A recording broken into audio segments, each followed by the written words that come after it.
The Dominion didn't arrive with sirens or flashing banners of war. Their lead vessel, the Varsith Rend, was shaped like a cathedral and moved like a court summons, slow, deliberate, and unchallenged. It entered Earth's upper orbit without resistance, flanked by arbitration drones and translator beacons that bled protocol code into every civilian frequency. The message wasn't a demand, it was an expectation. Compliance was assumed. The Dominion called it Protocol Submission Alpha, a standardized sequence for integrating what they deemed fragmented Tier 2 civilizations. Earth's military satellites received the signal. So did the intercontinental news relays, the Martian trade unions, and even the orbital junk processors around Ceres. Every node was logged, every channel monitored, and Earth said nothing. To the Dominion, silence meant validation, compliance. The absence of defiance was data enough. Their conquest model didn't prioritize lasers or territory seizures, they preferred procedural domination, network overrides, economic standardization, and governance replacement via treaty proxies. Earth's orbital traffic was rerouted within 72 hours. Their Mars corridor was reflagged under Dominion alignment review. Not a single plasma bolt had been fired. There was no invasion fleet because the Dominion didn't believe in war, only inevitability. And in their analysis, Earth was already lost. A planet with fractured governments, scattershot off-world colonies, obsolete fusion thresholds, and no coherent war doctrine. A soft species, wrapped in arguments and buried under its own digital archives. Conquest wasn't just probable, it was overdue. What the Dominion didn't see, because it wasn't meant to be seen, was the trigger chain buried inside a comm node 6 kilometers below Greenland's ice shelf. The transmission Earth did not send publicly was routed through a frequency so deep in the terrestrial band, no orbital relay could detect it. It wasn't for defense satellites or planetary nav grids, it was for Kestrel. Directive Kestrel had no flags, no anthem. It wasn't a military force, it was a distributed stateless black network, activated only under one condition, when an external power assumed Earth had already surrendered, not feared, not threatened, assumed. The men and systems buried beneath Earth's crust, hiding behind civilian shipping manifests and ghost companies, had waited for this very scenario. No alarms, no missiles, just the quiet confirmation that Earth was no longer considered a threat. Kestrel didn't operate like any known defense structure. Its personnel weren't stationed in barracks. They were embedded in orbital shipyards, mining platforms, abandoned weather stations. Its supply chains were disguised as lunar reclamation projects and deep-sea cable routes. Its funds moved through decades-old shell corporations that had never filed tax records but paid every invoice on time. It wasn't built to defend Earth in the traditional sense. Kestrel was built to erase the architecture of a conquest model itself, slowly, precisely, and without recognition. The man at the center of its operational lattice was Commander Halvran Dek. He had no public record, no known service medal. If you searched his identity in any terrestrial archive, you'd find a mining foreman's license and a handful of technical violation notices filed against a Saturn-based freight consortium. That was the point. Halvran had spent the last 18 years inside the bones of Dominion-compatible trade systems, learning how they indexed orbital law, passed ship registry code, and used socio-political volatility as a filter for diplomatic pressure. He hadn't trained to win wars. He had trained to ensure the enemy never realized one had begun. He stood now inside a narrow command interface buried inside a transport container labeled as scrap-grade alloy. It sat unregistered at a port on Phobos, beneath a dummy stack of methane filters and obsolete relay gear. His hands moved across the control surface without hesitation, tapping sequence points into a blank screen. There was no light. The interface was haptic only. Zero radiation, zero data trace. His eyes didn't blink. Kestrel's systems didn't need verbal confirmation. The sequence he entered activated 7 orbital falsification nodes, redirected 3 beacon trajectories from defunct Martian orbital arrays, and silently reflagged 17 human ships in transit across the outer belt. To the Dominion, it appeared as though Earth had begun streamlining its orbital structures to match Protocol Submission Alpha. Civilian compliance, data streamlining, a planetary infrastructure aligning to expected behavior. To Halvran, it was the first misstep they'd make. He watched as their drones passed through Earth's upper orbital corridors, pinging the falsified data tags he'd seeded 2 years ago, back when the Dominion still referred to Earth as a speculative contact zone. They didn't know that every standard compliance node they now trusted had been scrubbed and rewritten, not by Earth's government, but by the ghost chain Halvran had built through false subcontractor bids on their own satellite expansion projects. Humanity wasn't preparing for open combat. It had never planned to match the Dominion's fleet count. It didn't need to.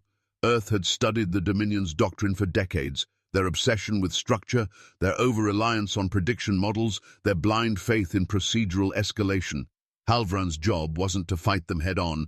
It was to let them think they'd won before the first countermeasure even moved.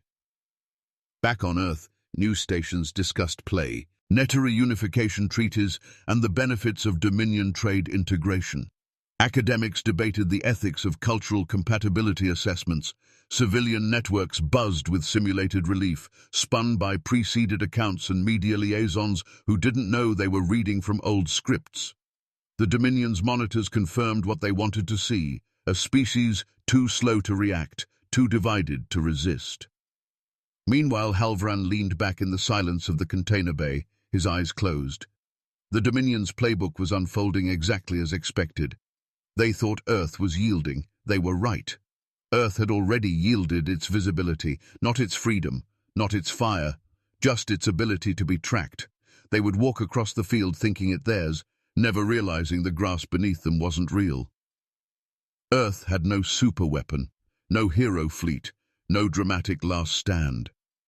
What it had was a surprise. The Sirek didn't pause after orbit.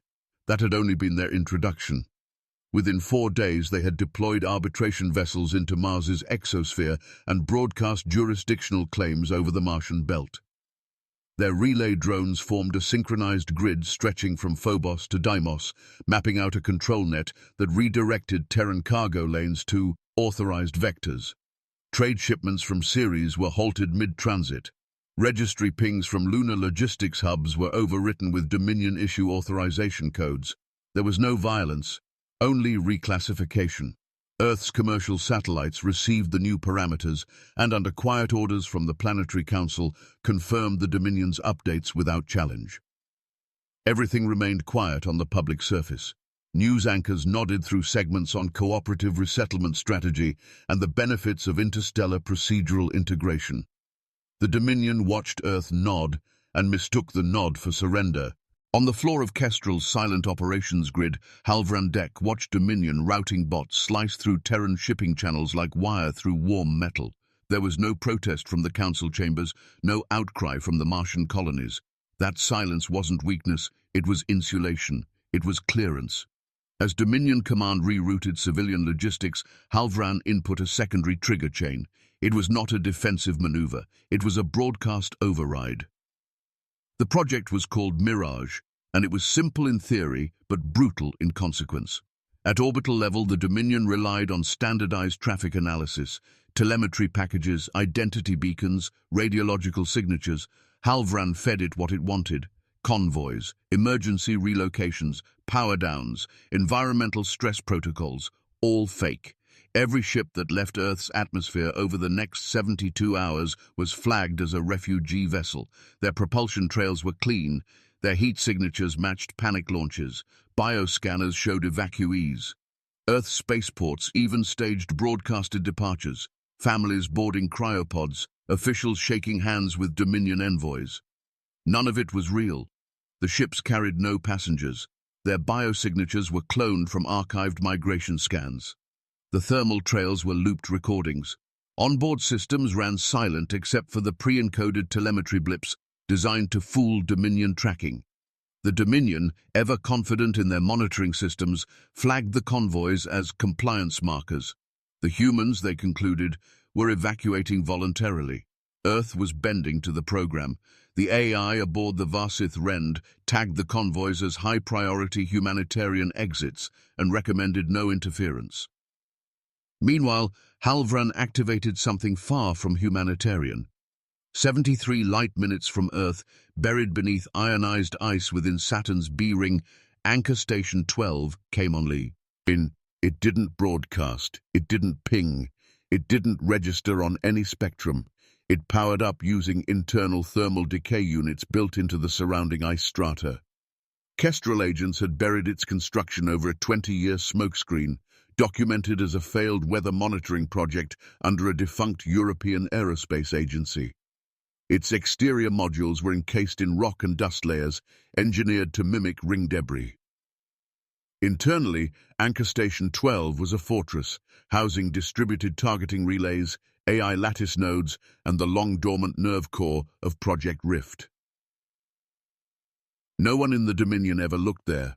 They weren't scanning Saturn's rings. They were too busy cataloging Earth's cooperation.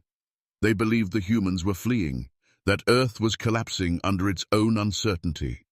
Even when Terran news networks began broadcasting pre-recorded footage of evacuation queues and archive interviews with displaced Martian settlers, the Dominion saw only confirmation.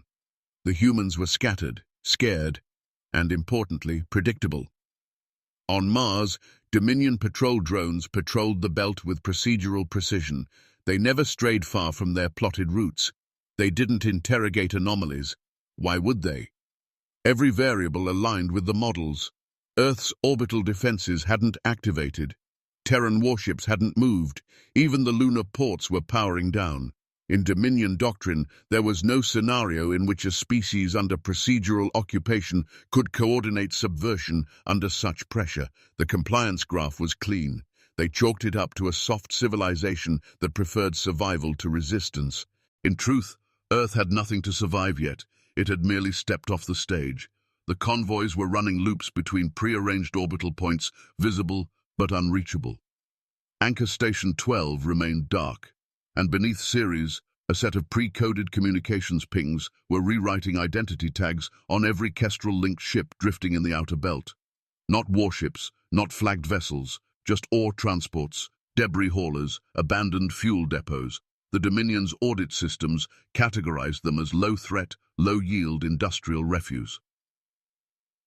Halvran watched the feed from inside an observation cell disguised as a maintenance hatch on a Martian relay spine. The air was stale, the lights remained off, the interface ran on passive reflection optics. He didn't need comfort, he needed patience. The Dominion had reached the point where they stopped looking. That was the threshold, not when they landed, not when they seized control of orbital lanes, but when they believed they no longer needed to verify anything. That was the blind spot. Not in weapons, not in their targeting systems or patrol routes. It was in their certainty.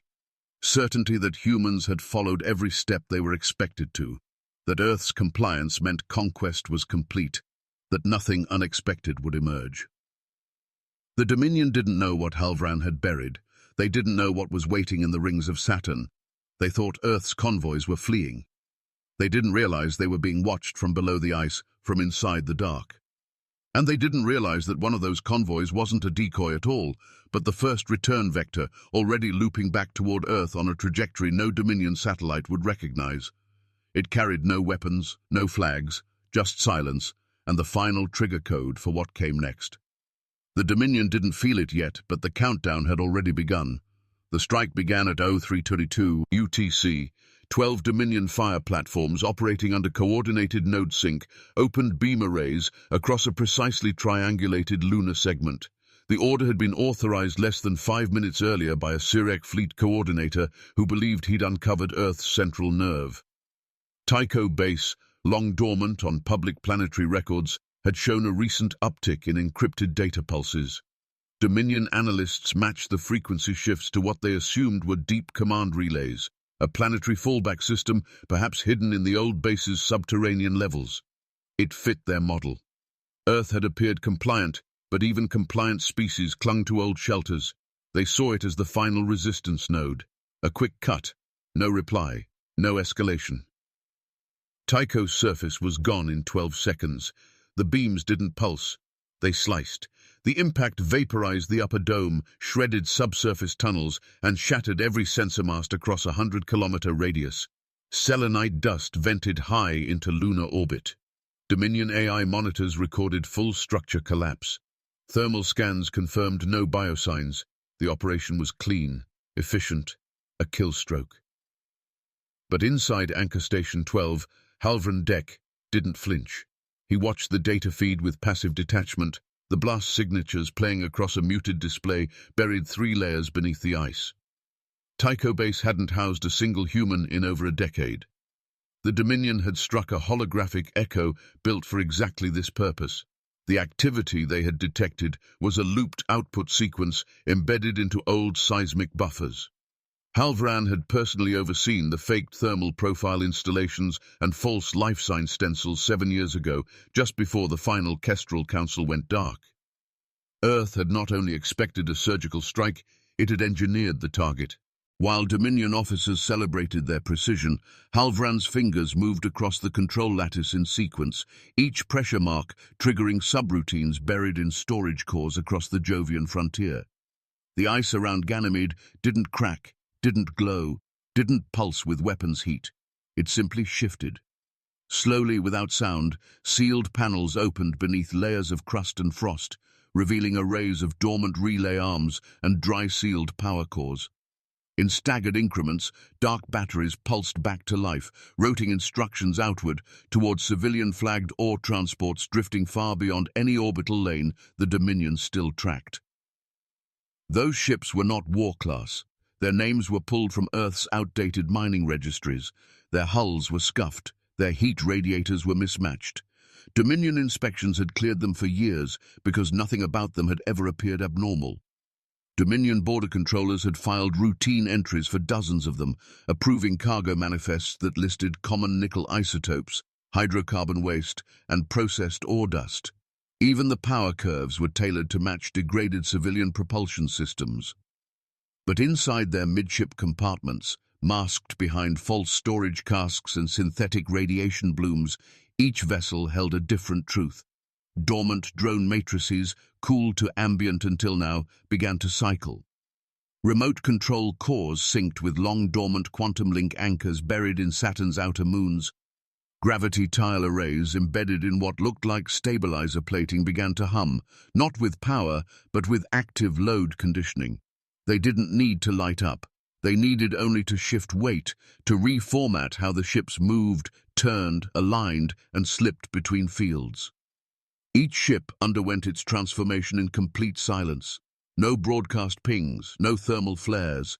From the outside, they remained what they had always appeared to be, floating junk craft in decaying orbits.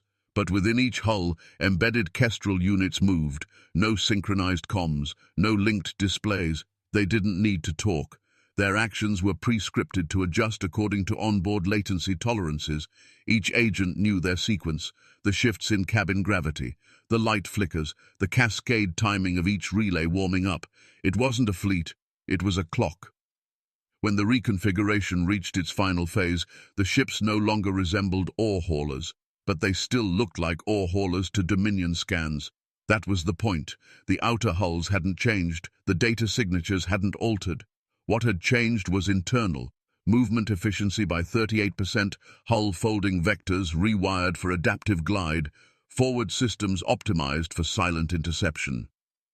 Halvran stood at the observation rail of Anchor Station 12, watching telemetry trickle in on a gravity well monitor that didn't technically exist in any registry. What he saw wasn't a fleet readying for war. He saw puzzle pieces falling into place. Each ship was a node, each drone a thread. The Dominion couldn't see the pattern because they didn't believe there was one. They had destroyed Tycho Base and logged it as their first military victory in a conflict they assumed was over before it began. They had no idea that the base they'd leveled had been little more than a performative grave marker. Bait. They had no idea that the real systems they should have feared were now awake, aligning across the system, not to strike, but to erase. The countdown Halvran had started wasn't a timer. It was a calibration. The ships weren't built to engage directly. Their job was simpler and far more dangerous. They would invert the field, not destroy the enemy, not clash in orbital firestorms. Just make sure that when the Dominion looked for Earth's resistance, they would find nothing at all. Because nothing was exactly what Earth wanted them to see. By the time the Dominion noticed anything wrong, the ships were already gone. Not in the conventional sense, there was no flash of light, no telltale distortion cone of a jump signature. To the Dominion's orbital tracking lattice, the Earth-flagged cargo vessels simply flickered. Their telemetry data stuttered once, then aligned to values that made no spatial sense, as if each ship had veered into a direction that didn't exist. Their models called it route divergence, a rare but possible malfunction usually caused by hull-integrated AI desync. The Dominion's first instinct was to flag it as system error. But when the anomaly spread to all 5 designated sectors simultaneously, their engineers began to suspect sabotage. In truth, it wasn't sabotage. It was predictive misalignment, Earth's quiet specialty. Kestrel's embedded drones hadn't cloaked themselves. Instead, they exploited the Dominion's dependency on their own logic trees. The Dominion tracked enemy vessels by behavior prediction, not by raw signal. Every maneuver was expected to follow a rationale. Earth had spent years feeding subtle errors into that rationale, minute shifts in transit time, fraction-of-second burn differences, adjusted angular momentum curves. None of it was noticeable on its own. But as the data built up, Dominion war models evolved in the wrong direction. They began interpreting false movement as normal. So when the drone fleet activated its field-adaptive routing protocols, the Dominion tracking system didn't report new positions. It simply assumed the ships weren't there. The result was silence. Ships that weren't cloaked, but couldn't be located. The Dominion scrambled sensor drones. Their warships tightened formations. Yet the drones returned with nothing. Targeting arrays cycled through deep space scans and came back clean. That's when the cascade began. Slowly at first. A formation along the series pass corrected its trajectory to avoid an identified collision path, except that the predicted hazard didn't exist. It had been inserted into the system as part of Earth's trade routing update 3 months prior. The Dominion's AI flagged it as a legacy obstruction. One ship adjusted course, so did the one behind it. Within 60 seconds, 5 ships had broken from the formation. The Dominion commander issued a reset order. The ships responded, but their navigation baselines were already corrupted. Earth's real weapon wasn't the drones. It was the field distorters seeded across Lagrange points between the outer planets. They didn't emit energy.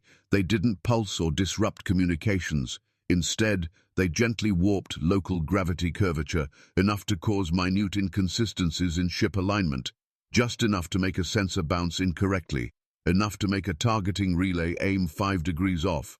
The result was an enemy that couldn't tell where anything really was.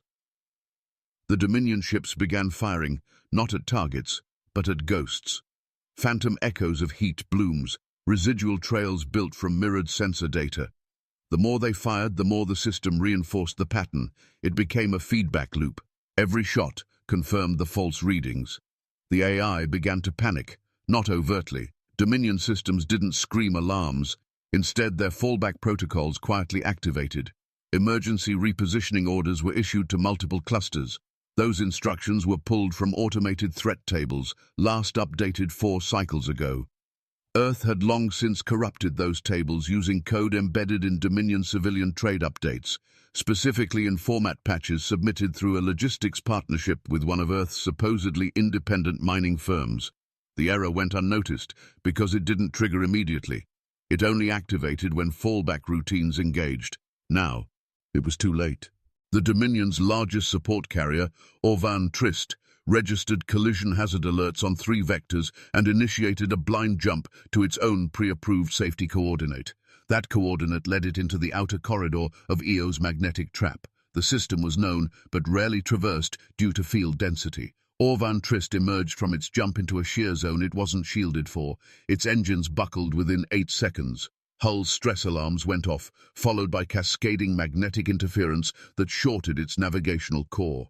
The ship imploded, not from enemy fire, but from trying to escape a battlefield it no longer understood. The rest of the Dominion fleet hesitated.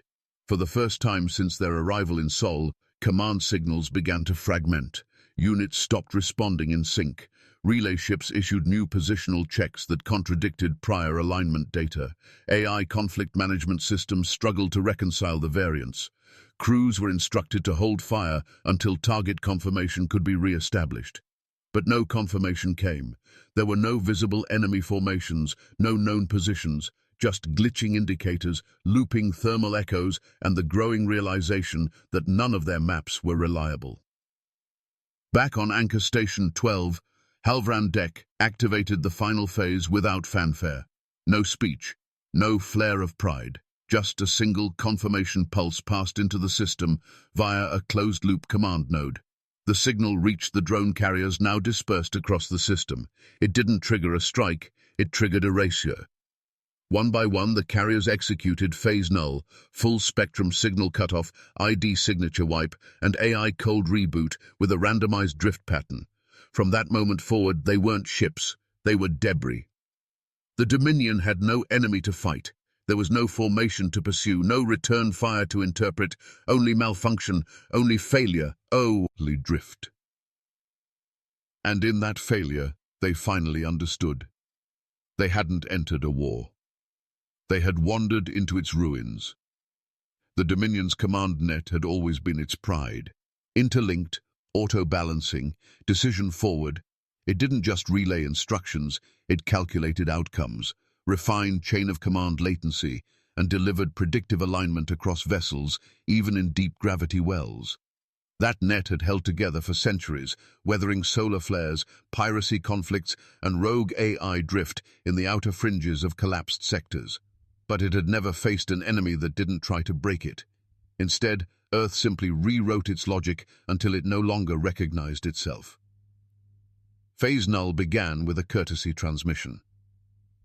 At exactly 0437 UTC, 27 diplomatic message packets were received simultaneously by Dominion fleet nodes scattered from Mars orbit to the outer Saturnian patrol lines. They arrived under standard archival encryption, bearing registry stamps pulled from an outdated but still valid Earth Treaty series. Inside the packets were text-only statements, peaceful in tone, procedural in structure. Every line was formatted to pass Dominion diplomatic scanners without escalation triggers. But the content didn't matter. The payload wasn't in the message. It was in the encoding. Kestrel's viral protocols had been nested in the format updates themselves, disguised as footnote handling logic and paragraph indentation corrections. Each AI receiver, upon passing the message structure, adjusted its internal prioritization sequence to reweight data fidelity toward the new format, believing it was correcting for a formatting drift in the Earthside communications standard. That one adjustment altered the neural rank order tables that governed every strategic decision made by that node. The cascade was instant. Relay ships stopped prioritizing fleet-wide updates. Border command units began internally looping position reports, interpreting their own sensor ghosting as reliable data. Support vessels, suddenly unable to verify the authenticity of their orders, locked their systems into audit mode and began cold rebooting their comms relays, waiting for verification codes that would never come. Emergency fallback protocols, written to decentralize command in the event of data corruption, activated across 70% of the Dominion's Sol deployment.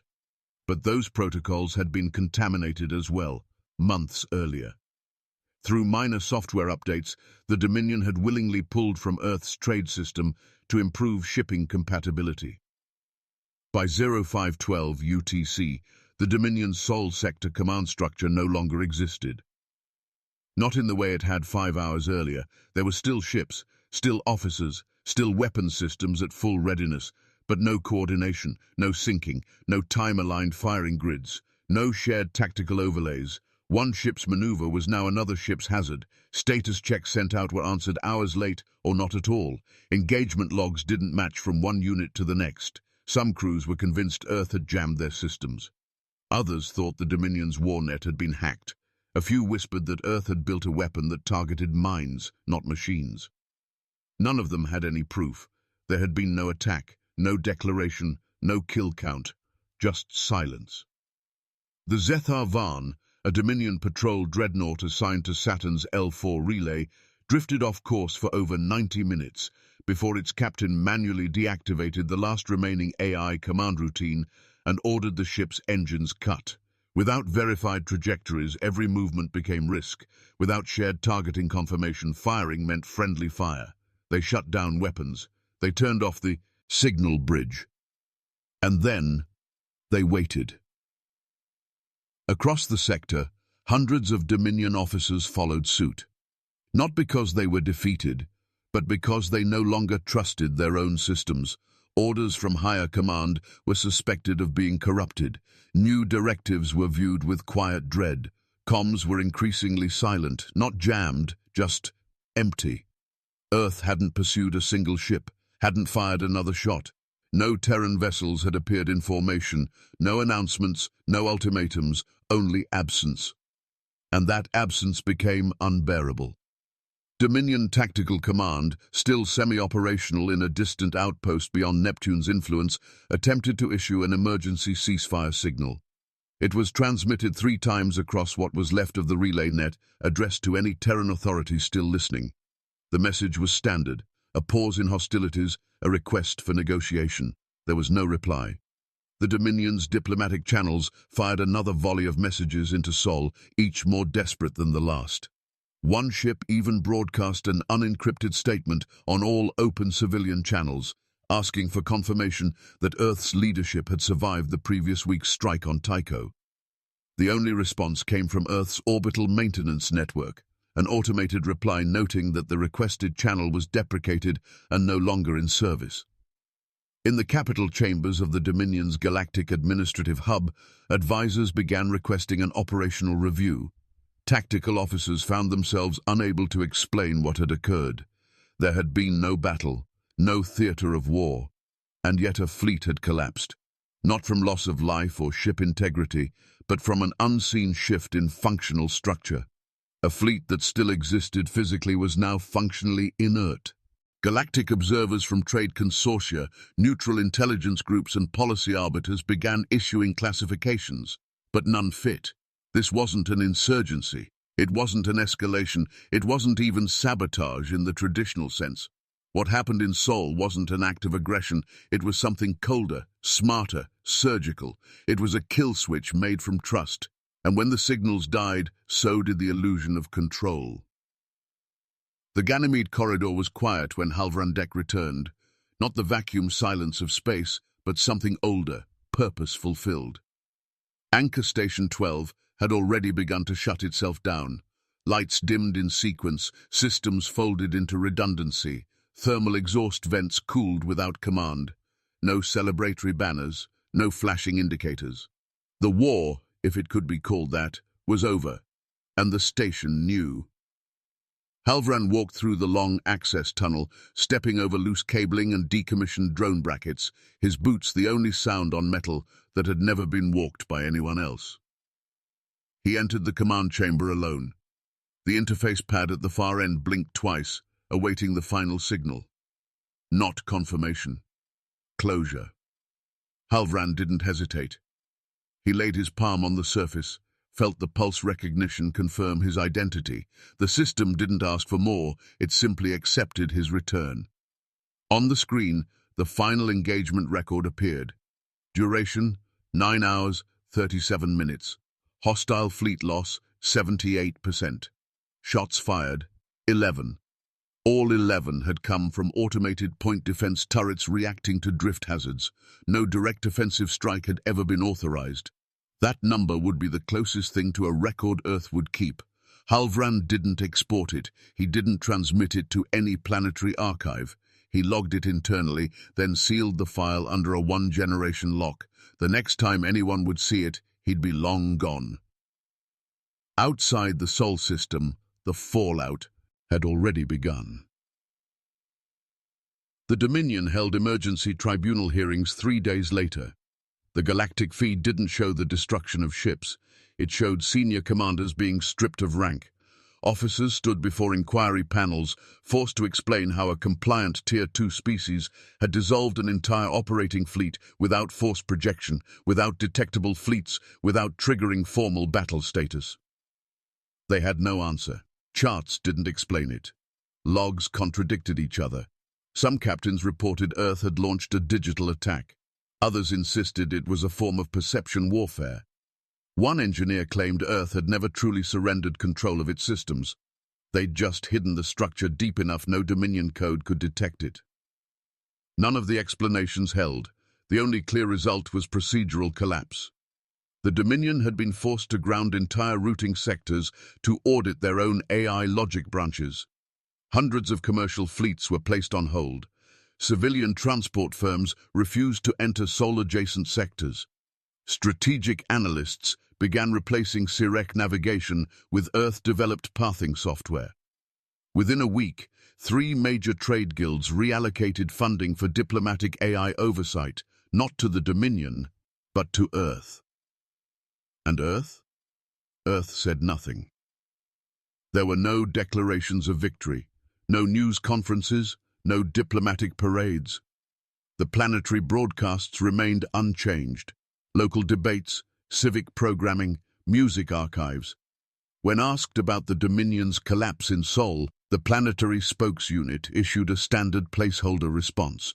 We are currently observing interstellar developments, no statement available at this time. That response was repeated verbatim, no matter the language or delegation. But in the Dominion's Central War Codex, a line was added, not by debate, not by vote, by necessity. The line wasn't marked urgent, it wasn't even flagged, but it sat embedded in the core simulations used by Fleet AI across 7 sectors. It read, "Humanity is not to be predicted, observation only." The phrase became policy, not out of reverence, not out of defeat, out of survival. The Dominion no longer tried to estimate what Earth would do. Every AI model adjusted its response algorithms accordingly. If a Terran vessel entered a sector, the instruction wasn't to intercept, it was to record. If Earth's traders submitted outdated forms, the protocol was to archive, not question.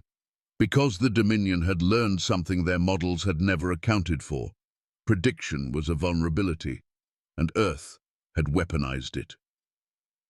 Halvran stood before the main console, now dim and awaiting final deactivation. He didn't speak. He didn't reach for a terminal. He simply looked across the interface as if listening to a sound long faded. Behind him, the station systems powered down one module at a time. The drone bays went dark. The gravity well scanner flickered once, then blinked out. The feed from Earth cut mid-frame, not from signal loss, but from choice. There were no final words, no salutes, no final message to the Dominion, only silence, where war had once lived. What do you think is more terrifying? An enemy with overwhelming firepower, or one that never fires at all because it already erased your ability to fight back? Drop your answer in the comments below. Was Earth's silent war the smartest HFY move you've ever seen? If this kind of cold, calculated revenge gives you chills, hit that subscribe button for more thrilling HFY stories, and don't forget to like and share if you think silence might be humanity's deadliest weapon.